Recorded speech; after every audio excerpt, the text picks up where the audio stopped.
During the course of the over 1,000-year history of England's monarchy, there have been just two rulers designated with the title the Great. The first was England's widely known founder, Alfred, whose remarkable achievements in the establishment of his country's unification and identity, as well as his hard-fought campaigns and legendary battles against the great heathen army in the 9th century, would ensure of him to gain this most remarkable of accolades. And the second was a Danish prince, whose journey from the tough world of a Viking upbringing to becoming the builder of a great northern European empire through bloodshed, conquest, and later sharp-witted tactful diplomacy and profound intellectual and political power also ensured that he too was to be honoured in the same manner. This reputable figure from the past, who was once described as exceptionally tall and strong and shrouded with a ferocious reputation, will be the subject of today's video. This is the story of King Canute the Great, the most formidable Viking ruler in all of history.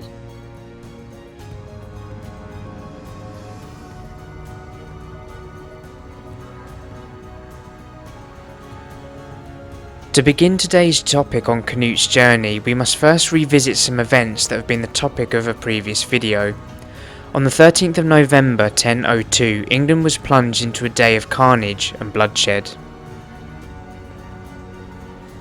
The then King Aethelred the Unready committed a barbaric slaughter of many Danes across his realm in an event known as the St. Brice's Day Massacre.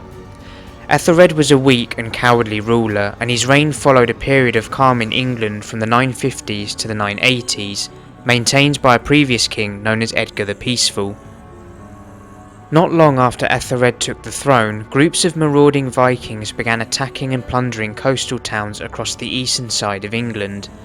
These attacks were few and far between at first, but gradually increased in frequency as Aethelred failed time and time again to do anything to stop them, other than simply paying them off, in the hope that they wouldn't return. Of course, this ridiculous idea only helped incentivize the Vikings to return to England to carry out raids more frequently and larger in scale. By the 990s and the turn of the millennium, the consistent Viking raiding parties were plundering and pillaging the eastern coast with virtually no opposition, and some even occupying segments of the land for small periods of time. With Aethelred unwilling to face the Viking parties in combat, he ordered the mass killing of Danes across England. Many of the Danes who were massacred that day had little to no connection to those in the Viking raiding parties.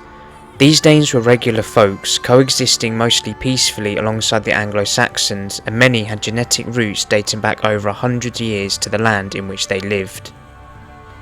Ethnically Dane but culturally Anglo-Saxon, this massacre was virtually nothing more than Aethelred killing his own people. Word of the St. Brice's Day Massacre reached the shores of Scandinavia a short time later and understandably enraged the Norse people. However, whilst the shock affected many, no one was more angered by this horrific massacre of innocent Danes than the King of Denmark himself, Sweyn Forkbeard. Forkbeard had come to power 2 years before the St. Brice's Day Massacre in the year 1000, after defeating the previous Danish king Olaf Tryggvason in a large naval battle in or near the Øresund stretch of water separating Denmark from Sweden. The Danish king was apparently particularly affected by Aethelred's massacre, as it was reported that his own sister and brother-in-law were among those slain in the bloodshed. Forkbeard swore revenge for the massacre and set about immediately raising Viking troops to attack the island of Great Britain. In the year 1003, the first major raids under an organised Danish army ravaged the eastern coasts of England, destroying and plundering many of the settlements along the East Anglian and Northumbrian shorelines. One such raid against the city of Norwich in the year 1004 is where the protagonist of today's video, King Canute, makes an early appearance in the historical timeline. Canute was the son of Sweyn Forkbeard and was mentioned in the Old Norse poems of the Knutsdrapa as having accompanied his father at the attack on Norwich. No mention beyond this is given to his role in the raid, or even if he was actually a part of the fighting at all. Little is known of the event of the raid and virtually nothing of the early parts of Canute's life, even down to the year of his birth, which is estimated at some time between 980 and 990 AD. In the Nutthrapa poems, Canute is described as being of no great age when he first went to war, suggesting that he was merely an adolescent or very young man during the raid on Norwich.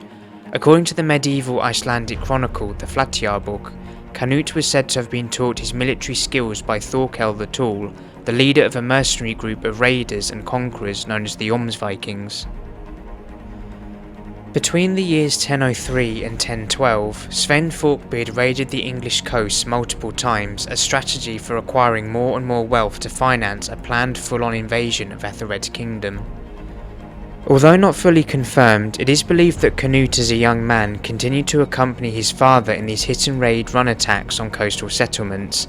After nearly a decade of raiding, pillaging and plundering the English coasts, Forkbeard launched his long-awaited invasion against England in the year 1013 with the aim to depose Aethelred and take the throne for himself.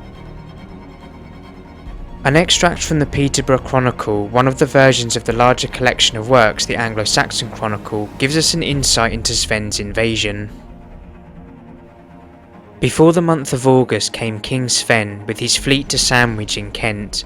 He went very quickly about East Anglia into the Humber's mouth, and so upward along the Trent, till he came to Gainsborough. Earl Uhtred and all the Northumbrians quickly bowed to him, as did all the people from the kingdom of Lindsey, then the people of the 5 boroughs. He was given hostages from each shire. When he understood that all the people had submitted to him, he bade that his force should be provisioned and horsed. He went south with the main part of his invasion force, while some of the invasion force as well as the hostages were with his son Canute. After he came over Watling Street, they went to Oxford, and the town dwellers soon bowed to him and gave hostages. From there they went to Winchester, and the people did the same, then eastward to London.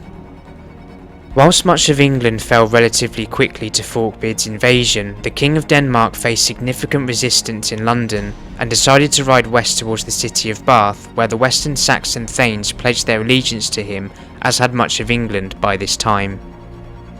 The main reason for the tough resistance in London was strangely down to the actions of the Viking leader Thorkel the Tall. At this time, Thorkel as a mercenary had effectively been bought and paid for by Aethelred, and therefore turned against Sweyn Forkbeard's campaign. Stranger still was the fact that in this fight for London, the young Canute, having joined his father, was now in opposition against the forces of the Vikings, the group who had helped raise him and essentially taught him his military skills in the first place. Eventually, London fell to Sweyn Forkbeard's armies, and the Danish king was now the new ruler in waiting. Aethelred managed to evade capture by fleeing to Normandy, and over the course of winter 1013 to 1014, Forkbeard began consolidating his power in his new territory. But a shocking turn of events would see Forkbeard's rule cut brutally short in due time.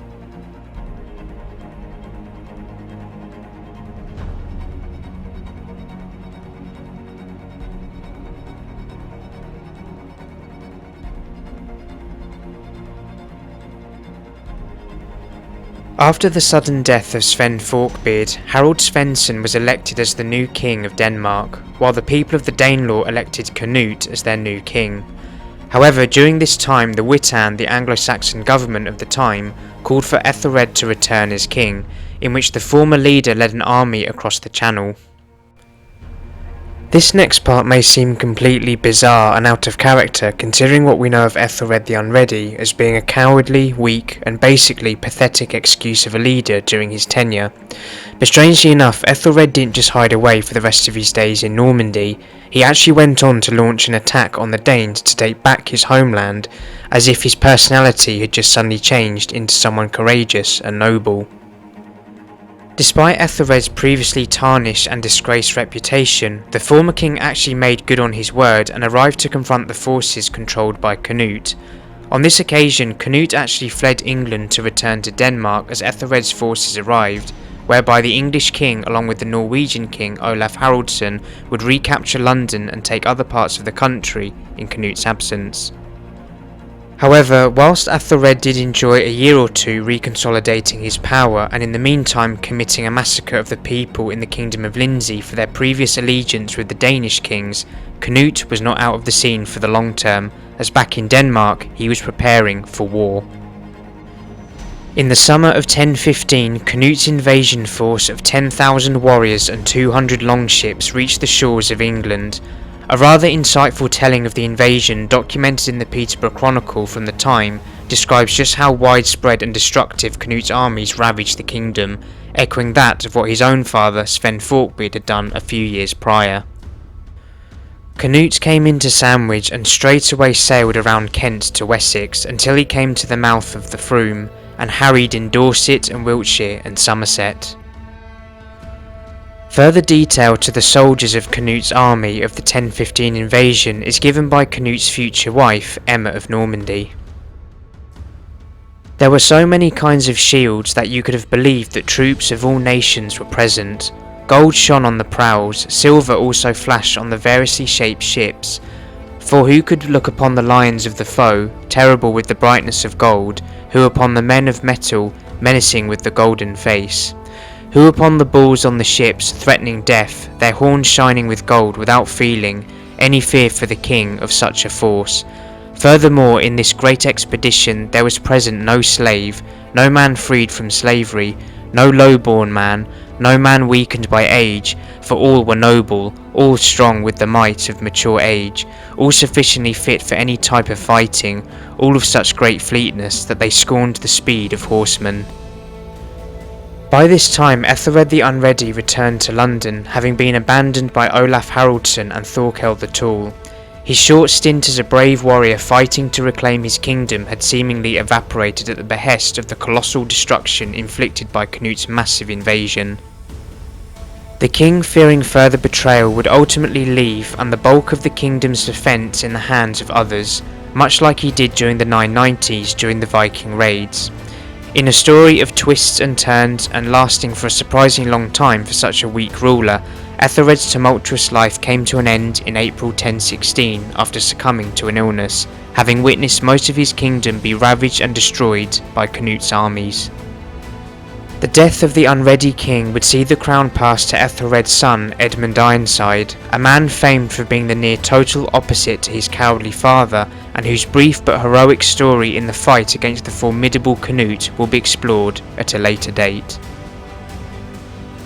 There's no doubt in my mind that having read up on the young Edmund Ironside in preparation for this video, that he absolutely deserves to have his own moment in the spotlight. If England was in dire need of a strong leader after the devastation inflicted by Sweyn Forkbeard and Canute's invasions, then Edmund Ironside may have just been the answer the desperate people were looking for.